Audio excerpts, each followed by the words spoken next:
Accidental death.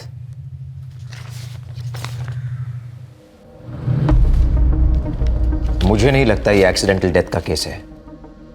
मने, तुमने इस दीपा केसवानी का स्टेटमेंट पढ़ा? हाँ सर, पढ़ा है। दीपा ने दोनों हॉस्पिटल में अलग अलग स्टेटमेंट्स दिए हैं। तपस हॉस्पिटल से डॉक्टर कपिल रत्नानी बोल रहा हूँ। हाँ बोलिए। हमारे यहाँ एक एक्सीडेंट केस आया है। पेशेंट काफ़ी क्रिटिकल है। हमारे डॉक्टर्स उसे ऑपरेट कर रहे हैं, सोचा आपको इन्फॉर्म कर दूं। दीपा ने कहा वो घर पर फिसल कर गिरा था। हाँ सर, स्टेटमेंट में ये कहा है। जैसे वो घर के अंदर आए वहीं फिसल कर गिर गए। दरवाजा आपने खोला था? जी नहीं, उनके पास अपनी चाबी थी, उन्होंने उससे दरवाज़ा खोला। मैं बेडरूम में थी। तकरीबन कितने बजे थे? 10 साढ़े 10 के आसपास। अंकित, तुम आ गए क्या? अंकित,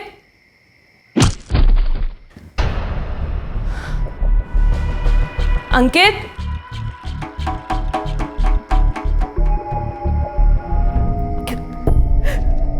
हेलो सूरज। क्या हुआ दीपा? सूरज प्लीज तुम जल्दी आ जाओ। अंकित फिसल के गिर गया है, उसके सर पे बहुत चोट आई है। प्लीज तुम जल्दी आ जाओ। सर मैं तुरंत वहां पहुंचा। देखा अंकित को बहुत चोट आई थी, मैंने ऑटो बुलाया।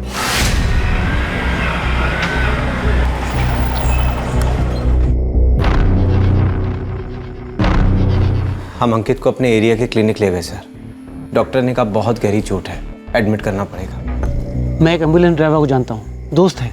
भाई फोन करो ना उसको। हाँ।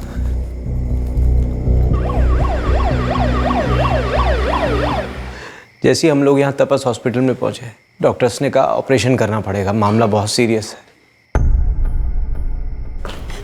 डॉक्टर साहब, मेरे हस्बैंड कैसे? बहुत ही क्रिटिकल है। अभी के लिए हमने ब्लीडिंग रोक दी है उनकी, लेकिन स्कल में बहुत डीप फ्रैक्चर है और मेरी यही एडवाइस है कि आप उन्हें इंडियन मेमोरियल हॉस्पिटल में ले जाइए। डॉक्टर साहब आप हेल्प कीजिए ना हमारी अंकित को वहाँ शिफ्ट कराने में। ठीक है। 3 दिन बाद 8 जून 2015 को दीपा केसवानी का पति अंकित केसवानी चल बसा। यह माना जा रहा था कि घर में दाखिल होते ही फिसल कर गिरने से जो उसके सर पर चोट आई, अंकित उसका शिकार हुआ और उसे बचाया नहीं जा सका। लेकिन पुलिस को शक था कि अंकित एक्सीडेंट का शिकार नहीं बल्कि किसी शिकारी की साजिश का निशाना बना था। यह एक एक्सीडेंट नहीं, मर्डर था। अजीब बात है सर, एक तरफ दीपा ये कहती है कि अंकित घर पे फिसला था और दूसरी तरफ वो कहती है कि वो गोमती चौक के पास गिरा था। क्या ये महज एक मिस्टेक है या कोई कवर अप? पता नहीं क्यों माने, मुझे ऐसा लग रहा है इस केस में अंकित केसवानी नहीं बल्कि किसी की नीयत, किसी की इंसानियत फिसली।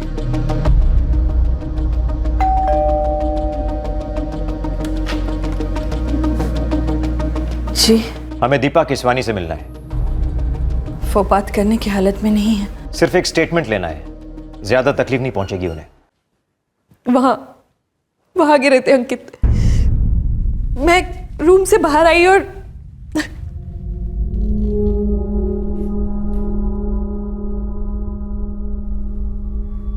खून के सारे धब्बे आपने बड़ी बारीकी से मिटाए होंगे, क्यों?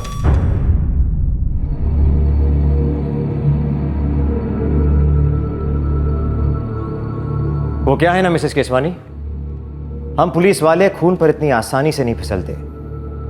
कदम रखने से पहले खून सूंघ लेते हैं, फिर चाहे वो एक बूंद ही क्यों ना हो।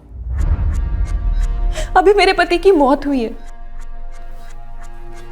इन्हीं हाथों से खून के धब्बे साफ किए मैंने, और आप चाहते हैं कि मैं मेरे पति के खून के निशान भी साफ ना करूं।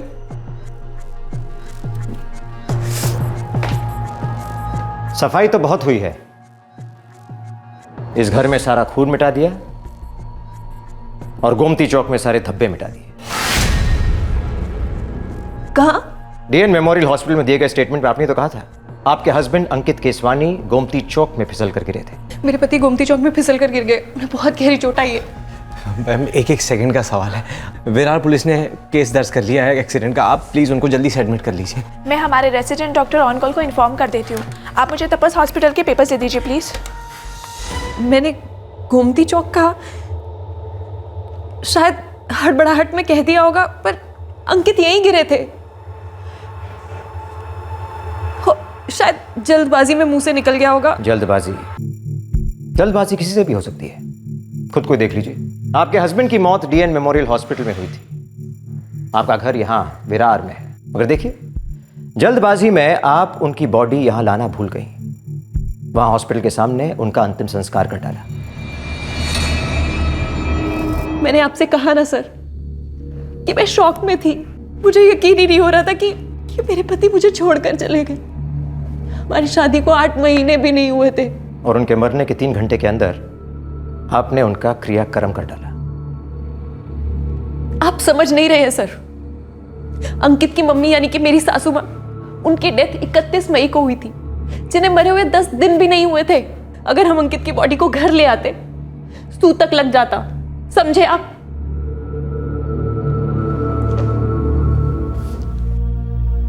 मैंने आपसे कहा था ना, मेरी बेटी बात करने की हालत में नहीं है, कमजोर है वो। इतनी छोटी उम्र में उसने अपना पति खोया है। आप समझ नहीं रहे। समझ रहे हैं, हम सब समझ रहे हैं मैडम। मिसेस दीपा अंकित केसवानी, जल्दबाजी या हड़बड़ाहट में की गई गलती हो या जुर्म हो, नतीजा एक ही होता है, फुर्सत में पछतावा।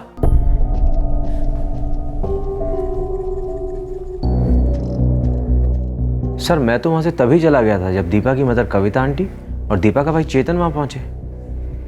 मिस्टर सूरज कटारा, डीएन मेमोरियल हॉस्पिटल के रिसेप्शन पर दीपा ने यह कहा कि उसका पति अंकित गोमती चौक के पास गिरा था। गोमती चौक?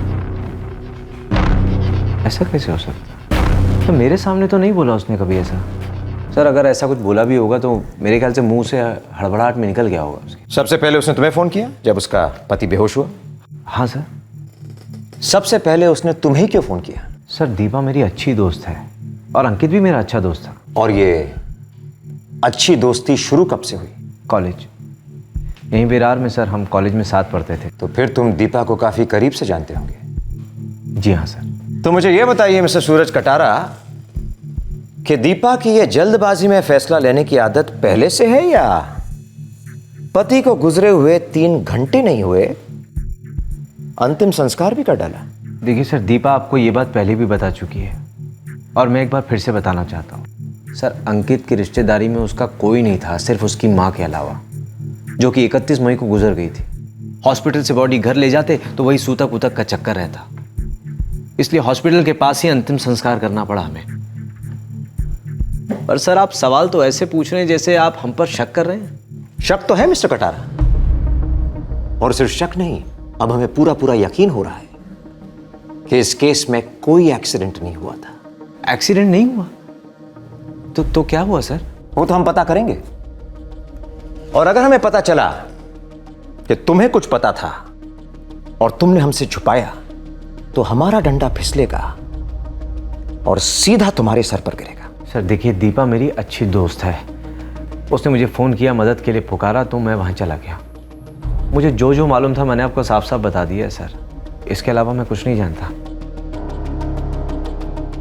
पुलिस वालों को शक है कि ये एक्सीडेंट केस नहीं है। पर क्यों? वो लोग ये कह रहे थे कि तुमने तपस हॉस्पिटल और डीएन मेमोरियल दोनों हॉस्पिटल्स में अलग अलग स्टेटमेंट दिए हैं। गलती से मुंह से निकल गया होगा, मिस्टेक थी और कुछ भी नहीं। मुझे तो खुद याद नहीं आ रहा कि मैंने ऐसा कब बोला। ये पुलिस वाले भी ना बस बात का बतंगड़ बना रहे हैं और कुछ नहीं। सर हो सकता है अंकित वाकई में घर पे फिसल के गिरा हो और स्ट्रेस और शॉक में दीपा ने गोमती चौक बोल दिया हो। होने को तो कुछ भी हो सकता है मणि, मगर कहां घर का ड्राइंग रूम, कहां गोमती चौक? हाँ सर, अजीब तो है। मगर बात सिर्फ इतनी नहीं है मणि, ये 3 घंटों के अंदर अंतिम संस्कार करना, हमारे साथ बात करते वक्त वो गुस्सा, वो चिड़चिड़ाहट, ये दोनों चीजें मेरे दिमाग पर दस्तक दे रही हैं, बार बार दस्तक दे रही हैं कि ये सो कॉल्ड एक्सीडेंट, ये हादसा हुआ ही नहीं है।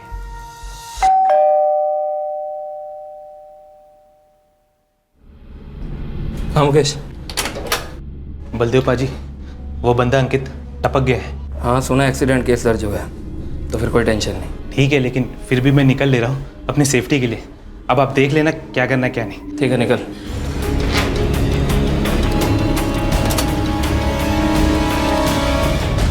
मुझे लगा था स्कल में फ्रैक्चर्स थे, हैमरेज भी हुआ होगा। मगर आपको क्या लगता है ये इंजरी गिरने से नहीं किसी और वजह से हुई हो? इंस्पेक्टर, इस बारे में मैं कुछ नहीं बता सकता हूँ। अब क्योंकि ये एक्सीडेंट केस था इसलिए मैंने आपको तुरंत इन्फॉर्म किया था। जब अंकित केसवानी को यहाँ लाया गया था कंडीशन बहुत क्रिटिकल थी। ये तो मैं जानता हूँ डॉक्टर पटेल, आप सिर्फ मुझे ये बताइए कि ऐसी इंजरीज गिरने के बजाय किसी और कारण से हो सकती हैं। इंस्पेक्टर, हमारा काम अनुमान लगाना नहीं है, हमें बताया गया कि इंजरी फिसल कर गिरने से हुई है। डॉक्टर, पेशेंट को पहले तपस हॉस्पिटल में लेके गए थे, ये वहाँ की रिपोर्ट है।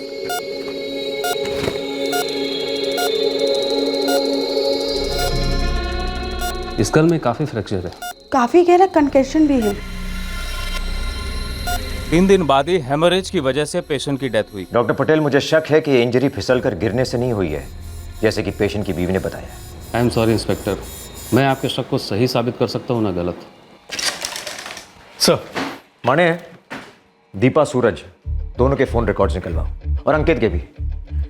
इनफैक्ट अंकित के बारे में मैं हर छोटी सी छोटी डिटेल जानना चाहता हूँ। वो कौन था, क्या करता था, सब कुछ। सर, अगर पोस्टमार्टम हुआ होता तो हमारे पास ठोस सबूत होता कि एक्सीडेंट था या कुछ और। पोस्टमार्टम तो उन्होंने होने नहीं दिया माने। मौत के 3 घंटे बाद सीधा क्रिमेशन। अब इस सारे मामले का पोस्टमार्टम हम करें। मम्मी, मैं मैनेज कर लूँगी, मेरी देखभाल वगैरह की कोई ज़रूरत नहीं है, तुम प्लीज़ लौट जाओ। कैसी बातें कर रही है तू? यहाँ अकेले रह के क्या करेगी? कुछ दिन हमारे साथ रह ले, अच्छा लगेगा। मैं कुछ दिन अकेले रहना चाहती हूँ।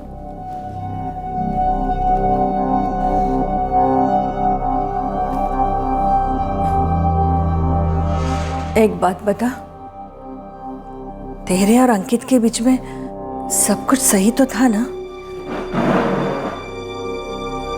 बस यही बाकी रह गया था कि मेरी अपनी माँ भी मुझ पे शक करे कि मैंने अपने पति को मार डाला।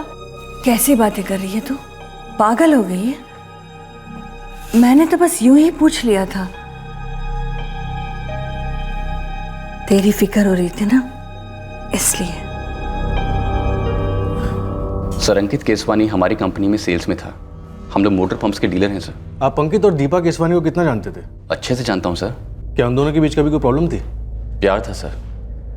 अंकित कभी भी ऑफिस से घर जाने के लिए इतना उतावला कभी नहीं रहता था। उनकी शादी को सिर्फ 8 महीने ही हुए थे। और दीपा, क्या वो खुश रहती थी? हाँ सर, मतलब जब भी मैं उनसे मिला या कभी उनके घर गया या कभी वो मेरे घर आए, वो हमेशा ही बहुत खुश लगती थी सर। दोनों बहुत हैप्पी थे। Thank you.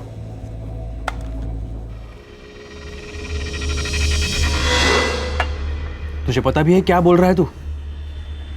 और वो भी किसके बारे में? तो तुझे क्या लगता है अंकित कि मुझे ये सब कहने में बहुत अच्छा लग रहा है? और अगर फिर भी मैं कह रहा हूँ तो जाहिर सी बात है ना कि मैं जानता हूँ कि मैं किसके बारे में क्या कह रहा हूँ। दोस्त है ना, तो इसीलिए बता रहा हूँ। सर, दीपा, अंकित और सूरज तीनों के फोन रिकॉर्ड चेक किए, लेकिन कुछ भी अटपटा नहीं मिल रहा। माने ये देखो, 5 जून की रात को 9:30 बजे दीपा केसवानी को एक फोन आया था और उसके हिसाब से उसी रात को 10:30 बजे उसका पति घर आकर फिसला था। ये 9:30 बजे वाला कौन? हाँ सर, ये नंबर 44456758 वाशिका लैंडलाइन है। सर, पीसीओ के मालिक से मेरी बात हुई, एज यूजुअल सर। कॉल किसने किया उसे याद नहीं। और दीपा केसवानी का क्या कहना है, किसका कॉल था? सर, वो कह रही थी कि रॉन्ग नंबर था।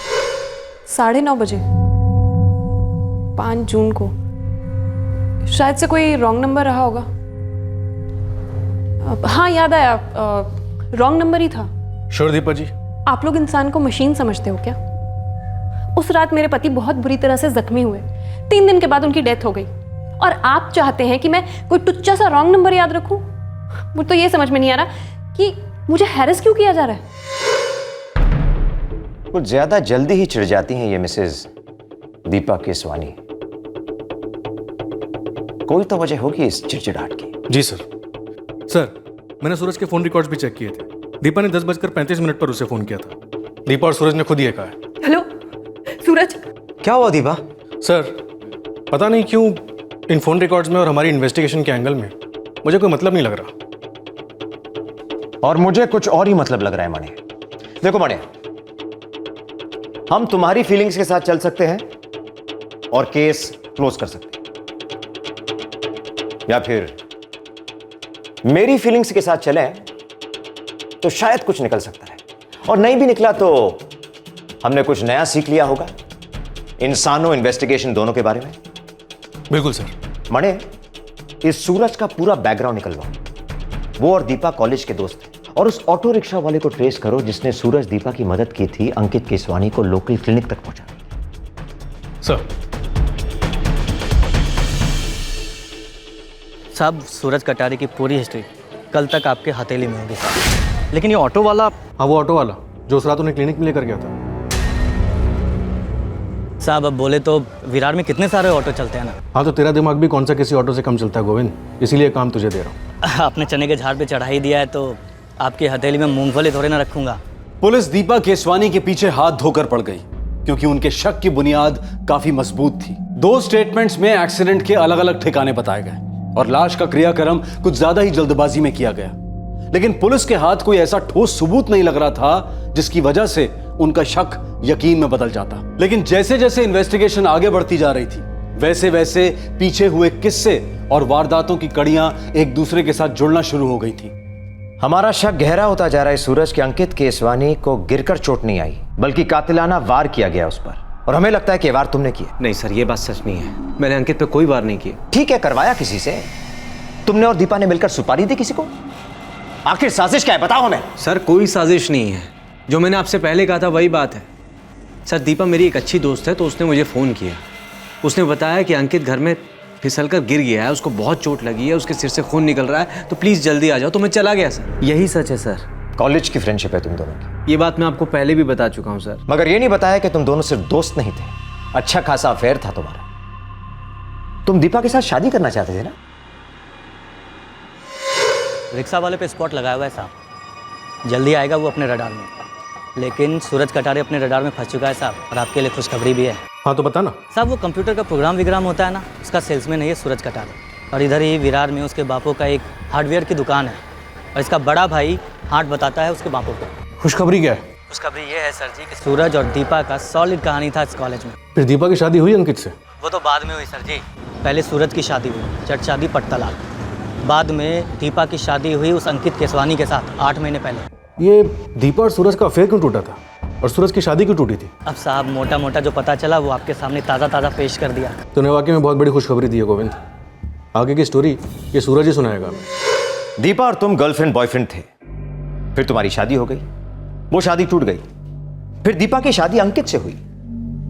अब अंकित इस दुनिया में है ही नहीं, तुम दोनों फिर से सिंगल एक दूसरे के लिए। क्यों? सर, मैं दीपा से प्यार करता था, शादी करना चाहता था उससे, लेकिन उस रिश्ते को मैंने तोड़ दिया था, किसी और से शादी कर ली थी। फिर हमारा डाइवोर्स हो गया। डाइवोर्स होने के बाद मैं दीपा से फिर से मिला। कंचन, तुम्हारी एक्स वाइफ, सेपरेशन से पहले एक केस दर्ज किया था तुम्हारे खिलाफ उसने, डोमेस्टिक वायलेंस का, जीके रोड पुलिस स्टेशन में। पीटते थे तुम अपनी वाइफ को? सर, मैंने आज तक हाथ नहीं उठाया था उस पर। हाँ, झगड़े जरूर होते थे हमारे बीच। झगड़े क्यों होते थे? मेरी माँ सर, मेरी माँ ही मेरे लिए सब कुछ है, लेकिन वो मेरी माँ के साथ बदसलूकी करती थी सर, इसलिए हम दोनों ने घर छोड़ दिया था। माँ और पापा के बीच में डाइवोर्स हो चुका था, तो बड़े भैया पवन पापा के साथ रहते थे और मैं माँ के साथ। सर, कंचन ने हर वक्त मेरी माँ की इंसल्ट की है, उसके बावजूद भी गुस्से में आकर भी मैंने कभी भी उस पर हाथ नहीं उठाया। ये सब उसने केस वेस दर्ज किया है ना, ये सिर्फ मुझे तकलीफ देने के लिए, और कुछ नहीं। कंचन से अलग होने के तुरंत बाद तुम दीपा से दोबारा मिले? हाँ सर, मैं और माँ मीरा रोड रहते थे। डाइवोर्स होने के बाद विरार में मेरी नौकरी लग गई थी तो मुझे विरार शिफ्ट होना पड़ा। माँ अभी भी मीरा रोड में रहती हैं, लेकिन विरार में मैं दीपा के फिर से कांटेक्ट में आया। सिर्फ कांटेक्ट नहीं सूरज, तुम दोनों का अफेयर शुरू हुआ फिर से, जो अंकित को पता चल गया, रास्ते का कांटा बन गया वो, और उस रास्ते के कांटे को निकालने का ये मर्डर सबसे आसान तरीका लगा तुम दोनों को। क्यों? सर, आप बिल्कुल गलत ट्रैक पे जा रहे हैं। तो सही ट्रैक बताओ मुझे। मैं दीपा से कभी शादी नहीं करता, तभी तो मैंने उससे रिश्ता तोड़ा था। मगर तुम प्यार करते थे ना उसे? हाँ, मैं प्यार करता था उससे। तो ब्रेकअप की वजह क्या थी?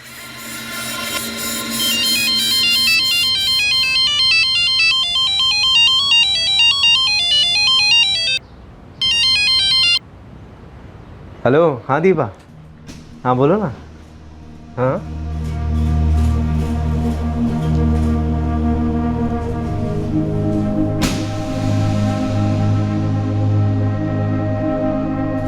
Okay, bye bye. कौन है ये दीपा? फ्रेंड? गर्लफ्रेंड है भैया। फेक तो नहीं रहा ना तू? क्यों भैया, गर्लफ्रेंड होना गुनाह है क्या? नहीं नहीं, बिल्कुल नहीं। यही तो उम्र है टाइम पास की।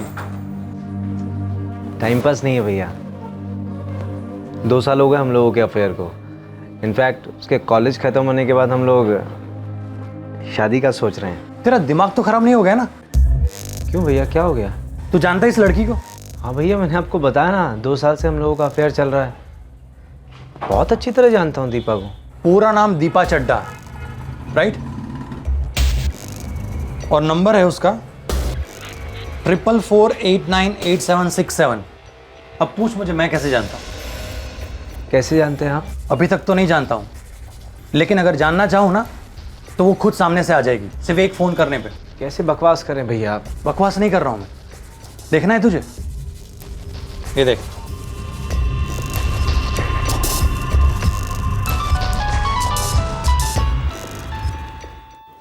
हेलो। हाय, दीपा बोल रही है? या स्पीकिंग। मेरा नाम पवन है और आपका नंबर मुझे हरीश ने दिया था। ओ हाय पवन। हाय दीपा, क्या मिल सकते हैं? मुझे वो मेरा मतलब है हाँ हाँ, मैं समझ गई। बताओ कहाँ मिलना है? आज रात कैसा रहेगा? ठीक है। जगह है ना तुम्हारे पास? हाँ जगह है, उसकी चिंता मत करो आप। तो मैं शाम को 6 बजे आपको पिकअप करता हूँ सेंट्रल प्लाजा कॉफ़ी शॉप से। ठीक है।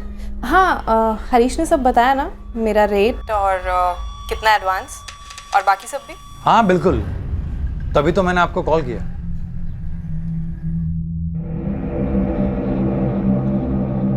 देख भाई, ये तेरी लाइफ है, लेकिन अगर मुझे पता है कि लड़की तेरे लायक नहीं है तो लाल झंडी दिखाना मेरा फर्ज है। बाकी तू देख ले।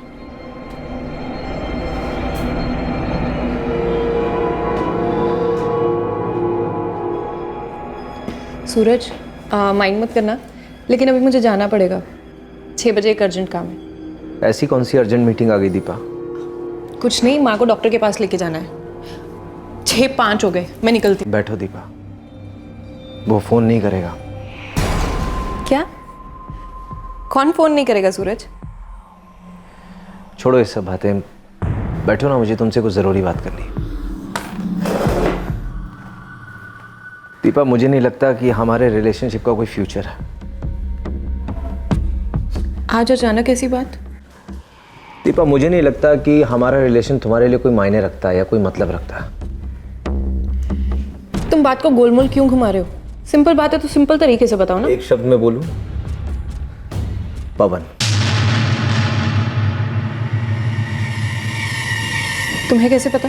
क्योंकि उस वक्त पवन ने मेरे सामने फोन स्पीकर में लगा के तुमसे बात की थी दीपा। तुम्हारे साथ डील फिक्स हुई थी उसकी। ये नहीं पूछोगी कि मैं पवन को कैसे जानता हूं? दरअसल वो मेरा बड़ा भाई है। इत्तेफाकन उससे मालूम चल गया था कि मैं तुमसे प्यार करता हूं, तुमसे शादी करने के बारे में सोच रहा हूं, जो कि अब तो पॉसिबल नहीं है। मुझे गुस्से से ज़्यादा दुख हो रहा था। दीपा बहुत अच्छी लड़की है सर, बस उसने अपनी ज़िंदगी ऐसे जीने की सोची। प्रोस्टिट्यूशन में थी दीपा? सर, मैं इस शब्द का इस्तेमाल नहीं कर सकता उसके लिए। मैं बस ये कहूँगा कि वो शायद एक आदमी के साथ जुड़कर खुश रहने वाली लड़की नहीं। अंकित से तो जुड़ गई, उसे पता था?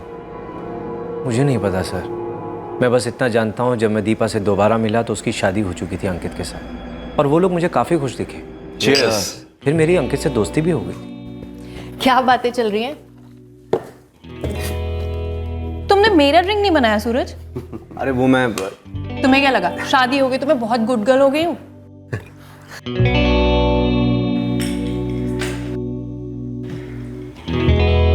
तुम्हें क्या लगता है सूरज, दीपा ने अंकित को मार डाला? नहीं सर, मुझे ऐसा नहीं लगता। वो बेशक अलग मिजाज और अलग तरह से जीने वाली लड़की है, वो अपने में खुश रहती है, लेकिन वो किसी को इस तरह का नुकसान नहीं पहुंचा सकती। हो सकता है अंकित को दीपा के अतीत के बारे में पता चल गया हो, दोनों के बीच में झगड़ा हुआ हो, और गलती से दीपा के हाथों अंकित का मर्डर हो गया।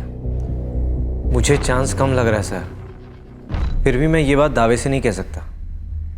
पता है मैडम मुझे क्या लगता है, इस सूरज और दीपा के बीच में अफेयर चल रहा था। अंकित को इसके बारे में पता चला, उसने दोनों को धमकाया होगा। या फिर हो सकता है अंकित को दीपा के पुराने किसी अफेयर के बारे में पता चला हो, या फिर सूरज के अलावा उसने उसे किसी और के साथ पकड़ लिया हो। पॉसिबल। मगर बात यह है कि अंकित ने दीपा को रंगे हाथ पकड़ा होगा, दोनों के बीच में गर्मा गर्मी हुई होगी, और इस गर्मा गर्मी में दीपा ने शायद उसे धक्का दिया या फिर वार करने की कोशिश की। जान लेने का इरादा नहीं हुआ होगा, मगर जान तो गई, इसलिए मर्डर केस बनता है। हो सकता है सर, लेकिन अभी तक हमारे हाथों में कोई ठोस सबूत नहीं है। इस वक्त नहीं है, मगर इसका मतलब यह नहीं कि सबूत है ही नहीं। मने सबूत है, सबूत है। इसी माहौल में किसी पर्दे के पीछे यह सबूत हमारा इंतजार कर रहा है, जो सारे झूठ को बेनकाब करेगा। मने उस ऑटो ड्राइवर के बारे में कुछ पता चला? अभी तक तो नहीं सर, लेकिन विरार के सारे ऑटो ड्राइवर्स की स्कैनिंग चल रही है।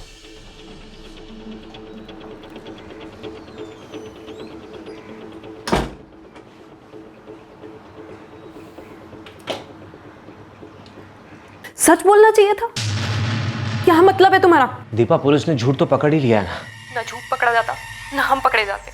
ऐसा सब कुछ होता ही नहीं अगर तुमने वो चौक वाली बात पे इतना जोर नहीं दिया होता तो।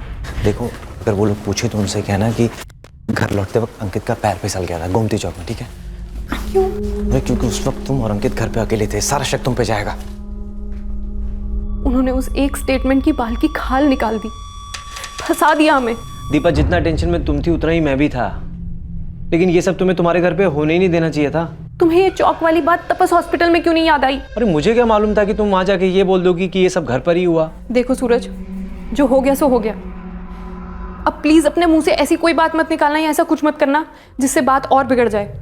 मैं उन लोगों से कह चुकी हूँ, हड़बड़ाहट में मेरे मुंह से निकला था कि अंकित गोमती चौक में फिसल कर गिरा। जो वो बिल्कुल ही नहीं मान रहे हैं, उनको पूरा शक तुम पर है दीपा।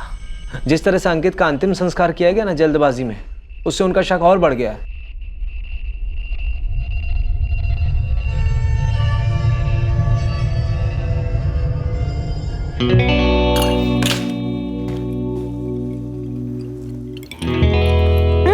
साढ़े 9 बज गए, मेरे सीरियल का टाइम हो गया, मैं जा रही हूँ अंदर।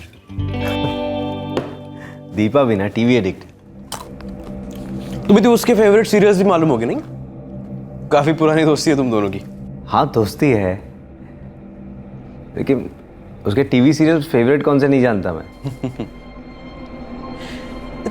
तुम दोनों की दोस्ती किसी सीरियल की कहानी से कम नहीं होगी नहीं? कैसे?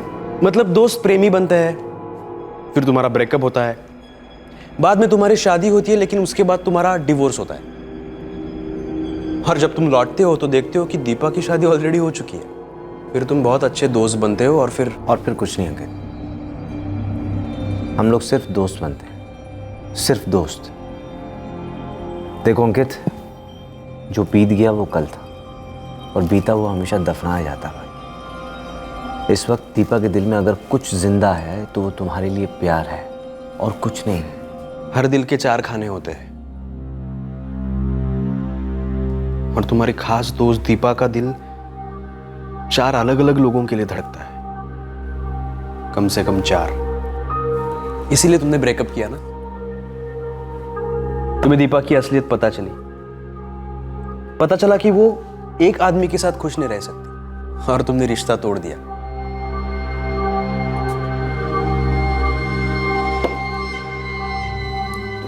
देख सूरज, मैं ये सब बात जानता हूं,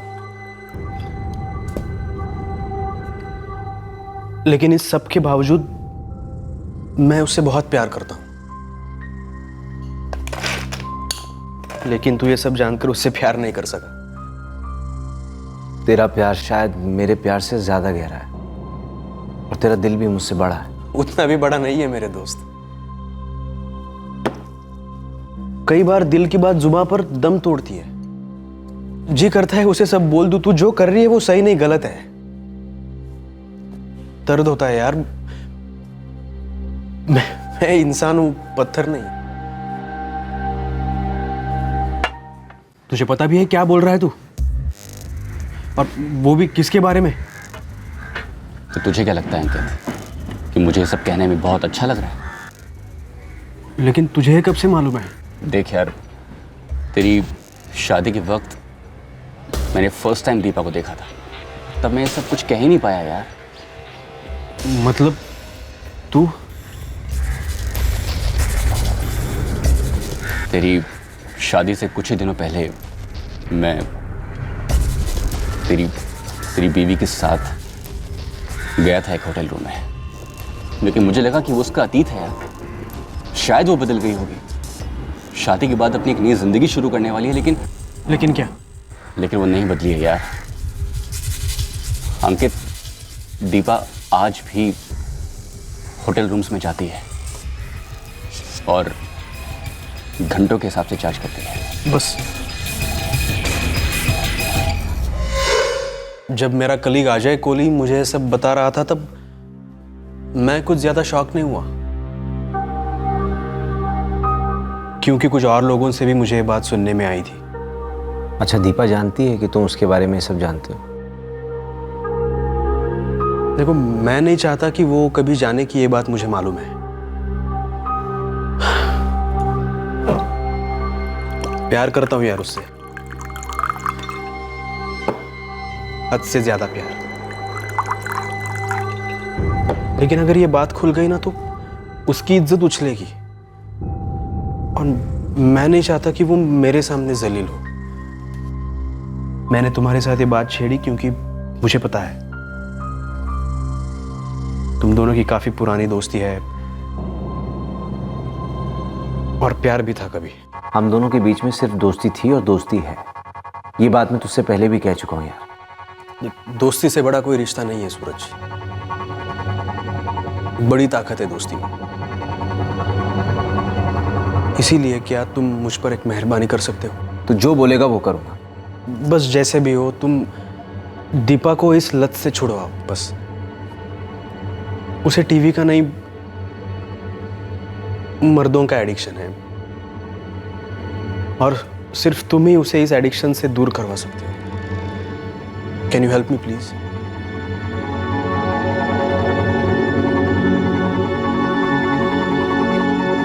जिंदगियों में भूचाल आ गया था। अंकित, सूरज और दीपा तीनों के पैरों तले जमीन खिसक रही थी। अतीत का दर्दनाक अंधेरा, वर्तमान का कड़वा सच और आने वाले दिनों की धुंधली संभावनाएं। इन तीनों मझधारों के बीच एक ही नाव में सवार ये तीन मुसाफिर एक दूसरे से आंख नहीं मिला रहे थे, सच से कतरा रहे थे। क्या इन तीनों की कश्मकश के बीच कोई एक्सीडेंट हुआ था? क्या एक ऐसा एक्सीडेंट हुआ था जिसे पुलिस अब मर्डर मानकर चल रही थी? आखिरकार इस केस की हकीकत पर इन्वेस्टिगेशन ने कील ठोकी थी।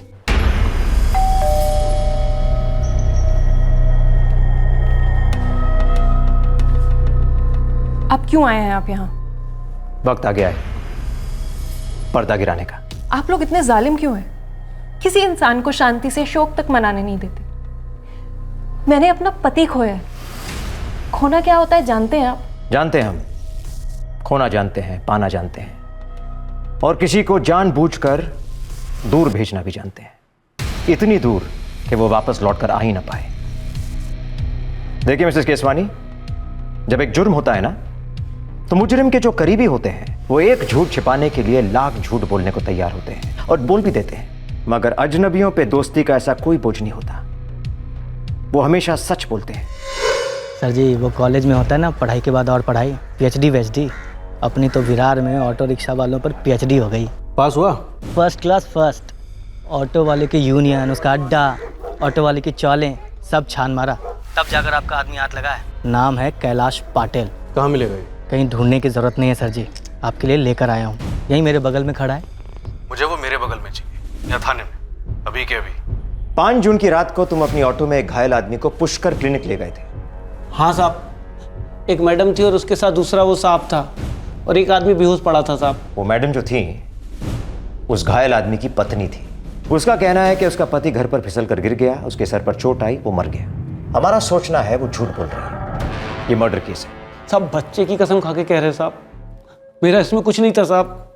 मैंने तो उस आदमी को बस डॉक्टर के पास छोड़ा था साहब, मदद की थी साहब। वो जो मैडम थी और उनका दोस्त था, उन दोनों के बीच में बातें क्या हो रही थी? वो बात नहीं, आपस में जबरदस्त झगड़ा कर रहे थे साहब। किस बात पर? ये तो नहीं मालूम साहब, लेकिन वो मैडम मतलब सटक गई थी उसकी उस आदमी पर। झगड़े का मुद्दा तो समझ में नहीं आया साहब, लेकिन ये बात साफ है कि उस घर में कुछ तो लफड़ा था साहब।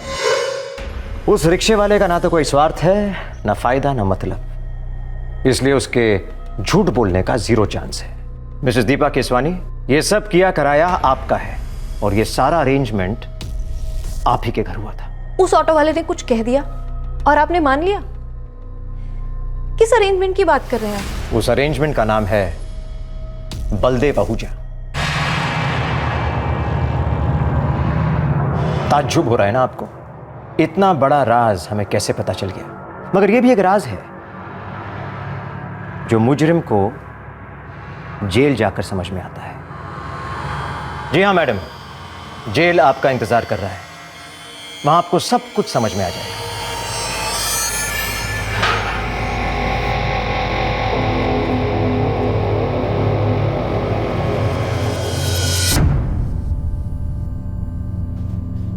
आइए मिसेस केसवानी, बैठिए।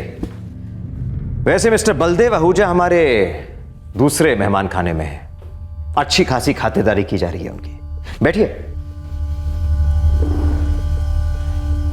एक राज की बात खोलूं आप दोनों से।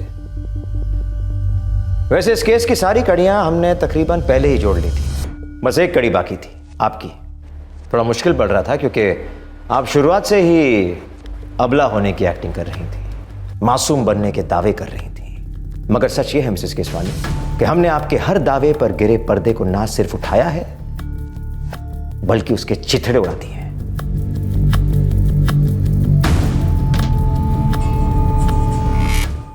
सूरज के कबूलनामे के बलबूते पर पुलिस इस केस के छुपे हुए खिलाड़ी बलदेव आहूजा तक पहुंच गई थी। आखिर में दीपा केसवानी को भी घेर लिया गया और सच सामने आया। अंकित केसवानी की मौत एक एक्सीडेंट होने के बावजूद भी एक कत्ल था, एक अटैक हुआ था, एक साजिश हुई थी। बलदेव, रात को दूध वाला बैग दरवाजे पर लटकाना मत भूलिएगा। तुम सुबह से 3 बार बोल चुकी हो, मैं चाहूंगी ना तो भी नहीं भुला पाऊंगा। दूध उबाल कर ही फ्रिज में रखना। ओ यार पम्मी, तुम 10 दिन के लिए अपनी मम्मी के यहाँ पे जा रही हो और लेक्चर मेरे को ऐसे दे रही हो जैसे पता नहीं बॉर्डर पे कोई जंग लड़ने जा रही हो। मायके जाके कहीं मेरे को भूल मत जाना। भूल जाती हो तुम, फोन भी नहीं करती हो। ऐश तो तेरी है भाई बलदेव। हाँ मेरी भी ऐश है। वैसे ही बता, भाभी गई कहाँ है? हाँ भाई 10 दिन के लिए मायके गई हुई है। भाई मैं तो ये 10 दिन पूरे मजे करने वाला हूँ। हाँ वो तो तेरा फोन आया था तभी पता लग गया था मुझे। अच्छा यार भाई, एक काम है, कोई है क्या आइटम? क्या बोल रहा है बे? समझा कर यार, कोई अच्छी सी कॉल गर्ल एस्कॉर्ट टाइप। यार देख, मेरे को कोई होटल वोटल में तो जाना नहीं है, तो कोई दिला देना यार, मतलब जो घर पे आके तेरे भाई को 5 स्टार ट्रीटमेंट दे दे। ओए बलदेव, तूने मुझे समझ के क्या रखा हुआ है? मेरा वो मतलब थोड़े था मेरे भाई। मैं ये कह रहा हूँ कि तूने कभी अपने घर पे बुलवाया होगा या तेरे किसी फ्रेंड ने, तो कोई तो कॉन्टैक्ट नंबर शंबर होगा ना यार।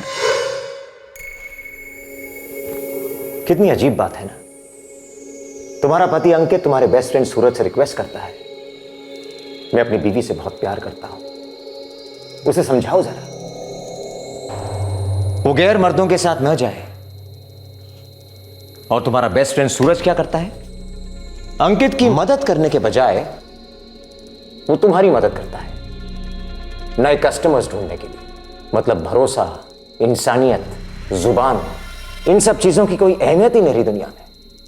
क्यों सूरज? ए दीपा, बलदेव मेरा दोस्त है यार, स्पेशल फ्रेंड है। लेकिन तुम्हारे स्पेशल फ्रेंड के लिए कोई स्पेशल डिस्काउंट नहीं होगा सूरज।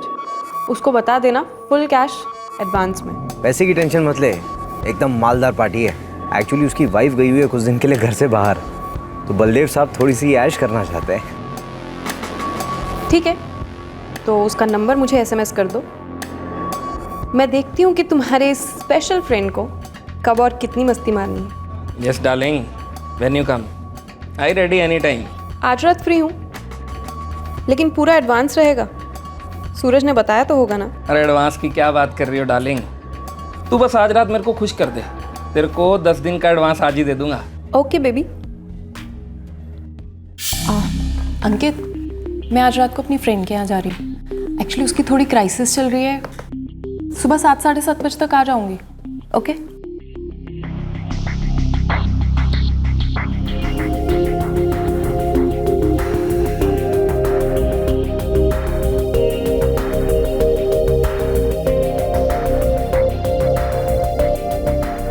you have called is currently not reachable.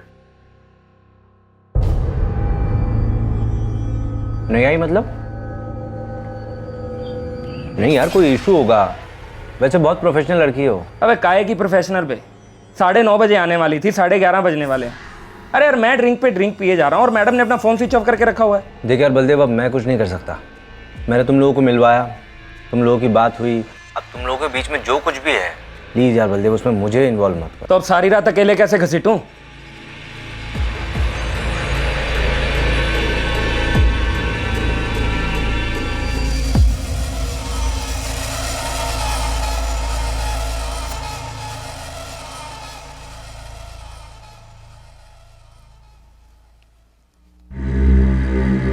अब बुखार कम हो रहा है, लेकिन अभी भी बॉडी पेन बहुत है। 3 पेन किलर्स ले चुकी हूँ। तुम आज रात आराम करो ना, आज कहीं मत जाओ। मैं भी यही सोच रही थी।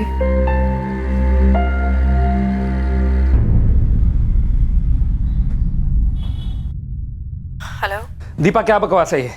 सॉरी बलदेव, लेकिन मेरी तबीयत बहुत ख़राब है, मैं उठ ही नहीं पा रही हूँ। अरे यार एक फ़ोन तक नहीं किया तुमने। मैं 2 दिन से वेट किए जा रहा हूँ। तो क्या करूँ? ऐसे आऊँ? क्या एंजॉय करोगे तुम? मैं कल तक ठीक हो जाऊंगी, फिर आती हूँ।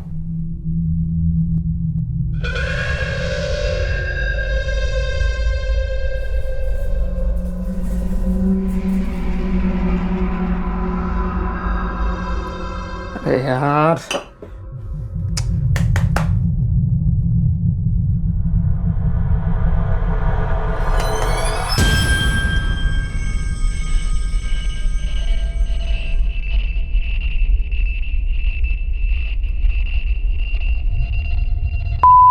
साले तेरे को भी आज ही खराब होना था। नहीं चलते।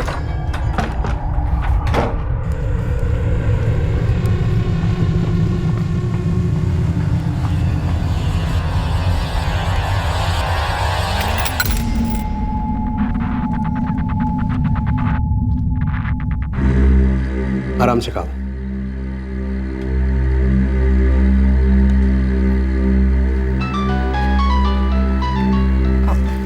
तुम मत उठो, मैं देखता हूँ। नहीं, तुम खाना खाओ, खाना मत छोड़ो, मैं देखती हूँ।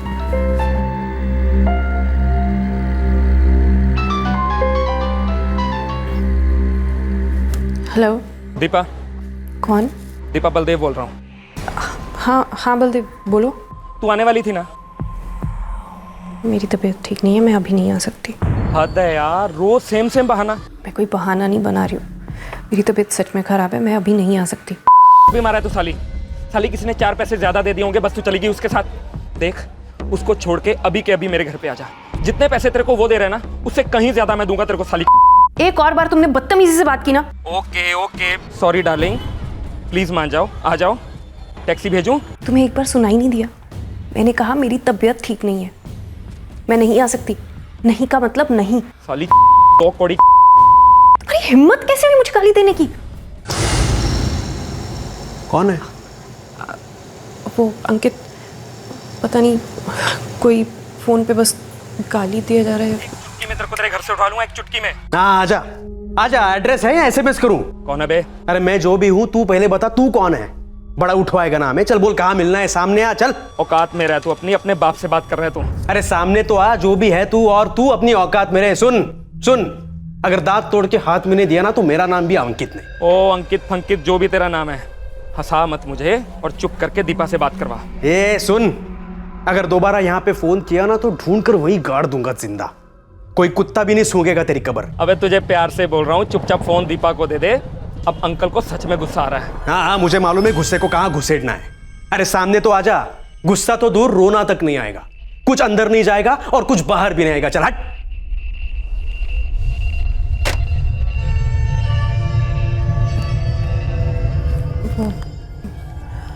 मैं नहीं जानती कौन था। पर उसको मालूम है अब मैं कौन हूं। चलो डिनर खत्म करते हैं। अबे क्या हो गया बलदेव? एड्रेस दे साली का, एड्रेस दे। अरे भाई बलदेव थोड़ा शांत रहे यार। जब उसने बोला है कि वो बीमार है तो बीमारी होगी ना। तू उसके दल्ले की तरह बात क्यों कर रहा है बे? देख मेरी हट गई है, मुझे उसका एड्रेस चाहिए। तू मुझे पागल समझ रहा है? तू इतना गुस्से में है और मैं तुझे उसका एड्रेस दे दूं? ठीक है, तू एड्रेस मत दे उसका, मेरे पास तेरा एड्रेस है। मेरे साथ मेरा एक आदमी है, हम तेरे पास आएंगे, तेरी साले हड्डी तोड़ेंगे, साले तेरे को फोड़ देंगे। उसके बाद मेरे तू एड्रेस तो क्या तू उसके घर छोड़ के आएगा मेरे को साले। अपने दोस्त को धमकी दे रहा है बे? तुझे पता है ना, जब मेरी सड़क जाती है मैं कुछ नहीं देखता। तेरे को पता है ना, पहले भी मैं 2 हाफ मर्डर के लिए अंदर जा चुका हूँ। हाँ जानता हूँ। तो फिर क्या चाहता है? तेरे हाफ मर्डर के लिए भी अंदर चला जाऊँ मैं?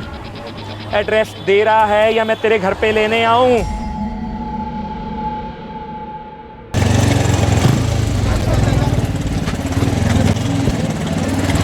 रॉड लिया सीट के नीचे, चल विरार निकाल। एक काम करना है उल्टू, पता नहीं हाफ या क्वार्टर तो पक्का है, साला अपने पैर पे नहीं चलना चाहिए, निकाल।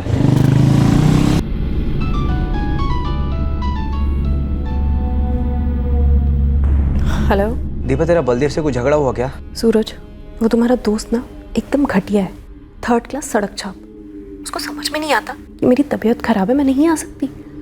फोन पे फोन किए जा रहे हैं। दीपा, उसने मुझे धमका कर ना तेरा एड्रेस ले लिया। सूरज, तुम्हारा दिमाग तो खराब नहीं हो गया? तुमने उसको मेरा एड्रेस दे दिया? यार मैं क्या करता, मुझे जान से मारने की धमकी दे रहा था वो। और तुमने मेरी जान खतरे में डाल दी। तुम्हारा दिमाग खराब हो गया। तुम मेरा एड्रेस कैसे दे सकते हो उसे? तुम्हें पता है अंकित घर पे है और उसकी लड़ाई अभी अंकित से हुई है। मैंने कहा था कोई रॉन्ग नंबर है। मैं डर गया था यार। तुम्हें ये नहीं करना चाहिए था। तुम नहीं जानते हम लोग बहुत बड़ी मुसीबत में फंस गए हैं। तू देख लेना यार, हैंडल कर दे।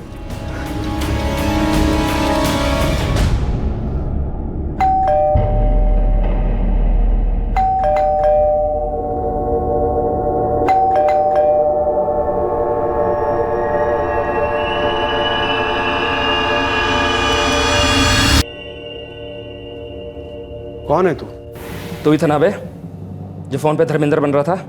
मुझे सामने आने के लिए बोला था ना? ले तेरा बाप तेरे सामने खड़ा है। बलदेव प्लीज बोल। बलदेव बाजी, ये तो उल्टू हो गया। चलो निकलते हैं यहाँ से। चलो चलो चल निकल। 70% सच हमें सूरज ने बताया, बाकी बलदेव आहूजा ने। तो मिसेस दीपा अंकित केसवानी, सच यही है, अटैक हुआ, मर्डर हुआ और आपने हमसे सब कुछ छुपाया। मैं नहीं चाहती थी कि पूरी दुनिया को पता चले कि मैं क्या करती हूं। आप जो करती हैं, उसने आपकी पति की जिंदगी छीन ली। मैंने अंकित की जान बचाने की कोशिश की थी, मुझे नहीं पता था ये सब हो जाएगा। जब हम कुछ गलत करते हैं, हम कई चीजों के बारे में नहीं सोचते, मगर वो होती जरूर है। अब देखो, तुमने सोचा भी नहीं होगा कि जब से तुम्हारी शादी हुई है, अंकित को यह पता था कि तुम प्रोस्टिट्यूशन में इन्वॉल्व हो। यकीन नहीं होता? अपने दोस्त सूरज से पूछ लीजिए। क्यों सूरज, सच कह रहा हूं ना? अंकित ने सूरज के साथ सब कुछ शेयर किया था। इनफैक्ट वो सूरज की मदद ले रहा था तुम्हें इस दलदल से बाहर निकालने के लिए। वो तुमसे बहुत प्यार करता था और तुम्हारा ये दोस्त, ये गुड फ्रेंड, तुम्हें उस दलदल में पूरी तरह डुबोने पर तुला हुआ था। मेरी समझ में नहीं आता है कि अंकित ने तुम दोनों पे विश्वास कैसे किया।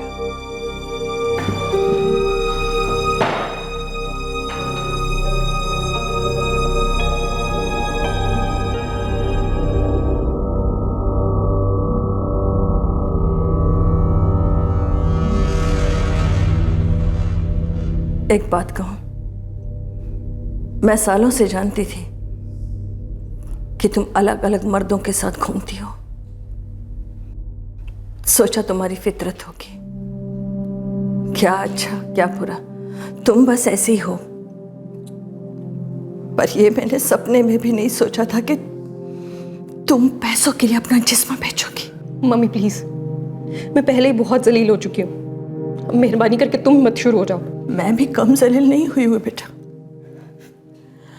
एक बात याद रखना, बच्चे या माँ बाप जो कुछ भी करते हैं उसका असर एक दूसरे पर होता है। तुम्हारी गलती से आज एक मासूम की जिंदगी हमेशा हमेशा के लिए खत्म हो गई।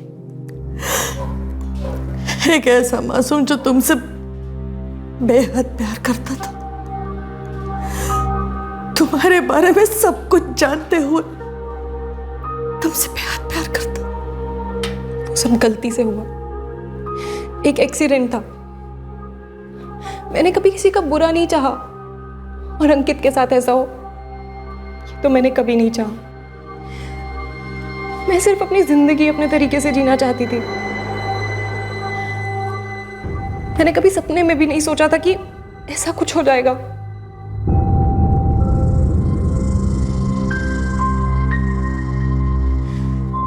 अंकित पर हुए हमले में बलदेव का साथी मुकेश अब भी फरार है। वो एक हिस्ट्री शीटर है और पुलिस उसे ढूंढ रही है। दीपा, सूरज और बलदेव को आईपीसी की धारा 302 के तहत हत्या के लिए और धारा 201 के तहत सबूत मिटाने के लिए और पुलिस को गलत जानकारी देने के जुर्म में गिरफ्तार किया गया है। दीपा अपनी जिंदगी किस तरह से जीना चाहती थी उस पर हम कोई जजमेंट नहीं कर सकते, लेकिन इतना जरूर कह सकते हैं कि उसके लाइफस्टाइल की वजह से ही यह हादसा हुआ जिसमें उसका पति अंकित केसवानी मारा गया। अंकित पर हमला सोच समझकर किया गया था। मकसद भले ही कत्ल का नहीं था, लेकिन हमलावर अंकित को सबक सिखाने आए थे और उनके हाथों एक हत्या हो गई। क्या यह मौत अवॉइड की जा सकती थी? एक तरफ दीपा को डर था कि अगर अंकित को उसके व्यवसाय के बारे में पता चल गया तो उसकी शादी टूट सकती है। इसलिए जब फोन पर बलदेव से झगड़ा हो रहा था तब उसने अंकित से झूठ कहा और कॉलर की आइडेंटिटी को गुप्त रखा। दूसरी तरफ था सूरज कटारा, जो जानता था कि अंकित दीपा की हरकतों से काफी हद तक डिस्टर्ब्ड है, लेकिन उसकी मदद करने की बजाय उल्टा वो दीपा को नए नए क्लाइंट्स दिलवा रहा था। क्या इस तरह के झूठ से, पीठ पीछे इस तरह की बेईमानियों से कभी किसी का भला हो सकता है? जवाब है बिल्कुल नहीं। दीपा अपने देह व्यापार की सच्चाई को अपने परिवार वालों से, समाज से छुपा कर रखना चाहती थी। इसलिए वो एक हादसे को छुपा रही थी, एक कत्ल को एक्सीडेंट का रूप देने की कोशिश कर रही थी। लेकिन जुर्म छुपाए नहीं छुपता। जितना छुपाने की कोशिश करो उतना ही ज्यादा उभर कर सामने आ जाता है। पुलिस को इस केस की शुरुआत में ही दाल में कुछ काला नजर आ गया था और उन्होंने दाल के गलने तक इसका पीछा नहीं छोड़ा। इस केस को अंजाम तक ले जाया गया। किसी समझदार व्यक्ति ने कहा है कि अगर सच बोलो तो कुछ भी याद नहीं रखना पड़ता, लेकिन एक झूठ बोलने से काफी लंबे अरसे तक कई और झूठ बोलने पड़ते हैं, लेकिन फिर भी झूठ पकड़ा ही जाता है। आपसे फिर मुलाकात होगी क्राइम पेट्रोल सतर्क में एक और नए केस के साथ। तब तक अपना ख्याल रखें, सुरक्षित रहें और याद रखें, झूठ बेवजह दलील देता है, सच खुद अपना वकील होता है। सही वक्त, सही कदम, सतर्क रहें। जय हिंद। इस तरह के और भी एपिसोड देखने के लिए हमारे चैनल को सब्सक्राइब करें और बेल आइकन दबाना ना भूलें।